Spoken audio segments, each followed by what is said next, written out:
Hey, my name is Melissa LAINN, and I'm obsessed with all things self-empowerment, self-development, spirituality, and holistic healing to help you navigate this thing called life in a more fulfilled way.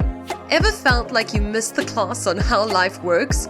So did I. I'm just a regular girl who grew up not understanding how to create success, where to find fulfillment, or how to live a life that I actually enjoyed. So I went on a journey of self-discovery, and it led me to the realization that everything about living a fulfilling life can be learned. And so the LifeKraft podcast was born. Here, you'll learn how to stop letting life just happen to you and how to begin crafting a life you can actually get excited about. No topic is off limits here, from the scientific to the mystical and everything in between. Difficulties, failures, growth, victories, and more are all real life happenings that myself and our guests will discuss.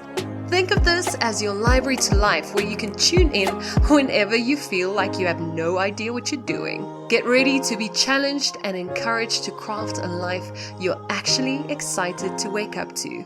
This is the LifeKraft podcast.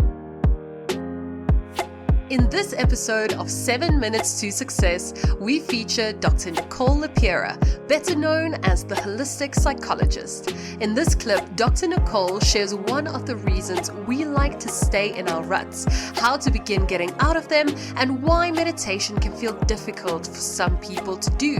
Be sure to like this episode, subscribe to the podcast, and share it with someone you know it will impact. Enjoy. There's another reason why we like to stay in those ruts or in those patterns, because it's familiar. And according to our subconscious or our evolutionary instinct to keep ourselves alive, that which is unfamiliar or unpredictable is uncertain. It could be threatening. It could be the thing that ends my system's life. So according to my subconscious, we prefer to avoid that at all costs to keep ourselves safe. So before you know it, for reasons like you're saying, to can contain calories, we get really good at certain things, at certain thoughts, at certain feelings, and they map onto our familiar physiology. So the way out, first and foremost, we want to become conscious. We want to see those patterns. We want to see ourselves operating as what I call our habit self. We want to learn how to consciously become an observer of ourselves. For a lot of us, that's the first practice, because consciousness is a practice. It's actually firing up our prefrontal cortex. It lives right behind our eyes, our forehead. And a lot of us aren't used to living from that space. The easiest access point to our conscious mind is the present moment.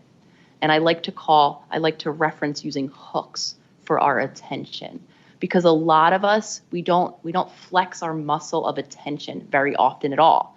We really do have choice. We get to decide what, whom, or where I'm expending my attention in any given moment. Yet for most of us, we're worrying about our past, we're thinking about our future, we're lost in thought, we're somewhere else. So for our entry into our conscious mind, we can use the present moment through one of two hooks. Our breath, we're always breathing. So if we can learn how to flex that muscle of attention and put our full focus onto the act of our breathing body, we become embodied. Now I'm in my body and I'm present to what's in front of me. Another hook we can use is our senses. The senses, what are we seeing? What are we tasting? Can we touch something? Anything that we can do that's senses-based can also be our access point to conscious awareness.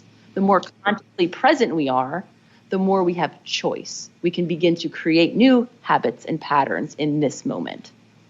Okay, so now let's talk about how people begin to develop that muscle. So you've talked about setting alarms. People can do that just sort of throughout the day, so it'll ping them. And hey, what are you doing right now, right? So people begin to train themselves to see how much time they're spending outside of that. What techniques do we have beyond that, things that are sort of the mental equivalent of going to the gym? We want to practice it consistently. So starting there, this isn't the light switch. I like to say a lot of us, maybe discover consciousness. We know it's there. Maybe we've practiced once. Oh, I can use my attention. I can come here, be present. Yet we don't practice consistently enough. Even those of us with a meditation practice, where maybe that's the purpose of that 1 or 2 or 5 minutes where I'm sitting, my question always remains, what about the rest of your day? So if you had to force rank the tools, so is meditation number 1, alarms are number 2? Like what is the value stack of practicing attention? Consciousness is the foundation. So whether or not you can develop your consciousness muscle by sitting as a sitting meditation, for some of us beginning, if I were to speak from my own experience, Tom, that was so overwhelming.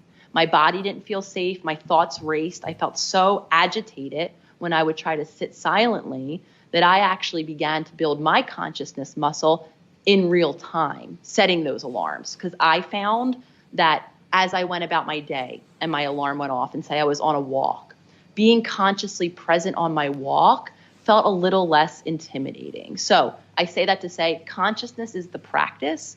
We can develop it sitting in quiet, turning inward, or in real time. And those of us that feel a bit overwhelmed by the first practice can do it in anything we're doing. We can use any context, any activity, and use our focus of attention to be conscious. I've heard people say that they get overwhelmed with meditating, but I've never understood, like, what is the mechanism? Are they having feelings? Are they having thoughts? Like, what is the genesis of the overwhelm?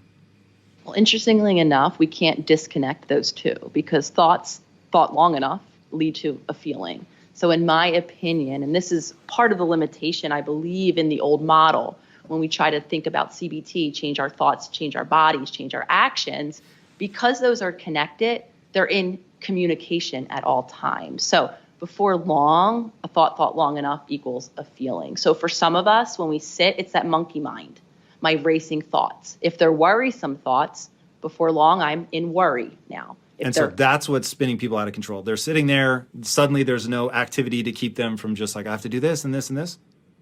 And then they're becoming uncomfortable. Some of us, our bodies, based on past experiences, maybe we're unsafe. Maybe we lived in a home where our bodies, had boundaries were crossed, our limits, or we just didn't feel safe in our bodies. So for some of us, even the action of being present in our body is an uncomfortable, unfamiliar place to be.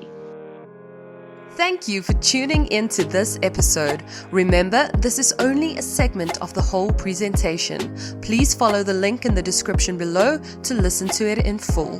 If you loved this episode, please leave a positive review for us and let us know on social media at the LifeKraft what inspired you. We will connect again in the next episode, and until then, keep creating a life you are excited to wake up to.